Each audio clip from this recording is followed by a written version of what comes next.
আলহামদুলিল্লাহি ওয়া কাফা ওয়া সালামুন আলা ইবাদিহিল্লাযিনা ইসতাফা আম্মা বা'দ ফাআউযু বিল্লাহি মিনাশ শাইতানির রাজীম বিসমিল্লাহির রাহমানির রাহিম ওয়া আম্মা বিনি'মাতি রাব্বিকা ফাহাদ্দিস ওয়া ক্বালা an-nabiyyu আলাইহিস সালাতু ওয়াস সালাম মান লাম ইয়াশকুরিন নাসা লাম ইয়াশকুরিল্লাহ আও কামা ক্বালা an-nabiyyu আলাইহিস সালাতু ওয়াস সালাম।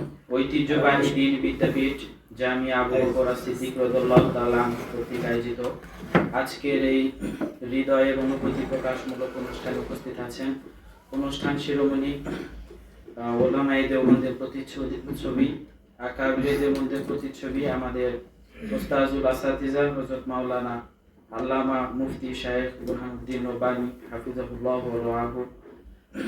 আসলে যদি আমরা দেখতে পাই বাংলাদেশের প্রতিটি আদব বিভাগের দিকে লক্ষ্য করলে আমরা দেখতে পাবো সেখানে আরবি সাহিত্য এবং আরবি সংক্রান্ত বিষয়গুলো শেখানো হয়, কিন্তু আলহামদুলিল্লাহ আমার জামিয়া আবু বকর সিদ্দিক মাদ্রাসায় আরবি সংক্রান্ত কোরআন এবং হাদিস বোঝার ক্ষেত্রে যা কিছু প্রয়োজন সব শিক্ষা দেওয়া হয়েছে। শুধু আরবি না, কোরআন বোঝার ক্ষেত্রে হাদিস যেরকম বুঝতে হবে, আরবি যেরকম বুঝতে হবে, ইলমে বালাগাতেরও ভূমিকা তেমন।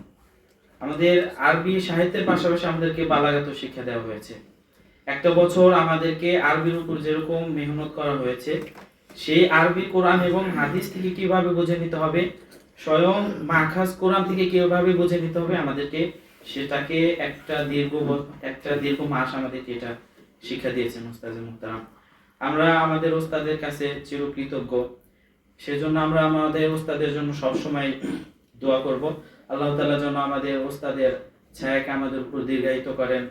আল্লাহ যেন তার ইলমে আমলের ভিতরে আরো নূর বাড়িয়ে দেন। আমিন। আল্লাহ যেন হযরত আল্লাহর দীর্ঘ নেক হায়াত দারাজ করেন। আমিন। এই বলে আমি আমার অনুভূতি আসসালামু আলাইকুম।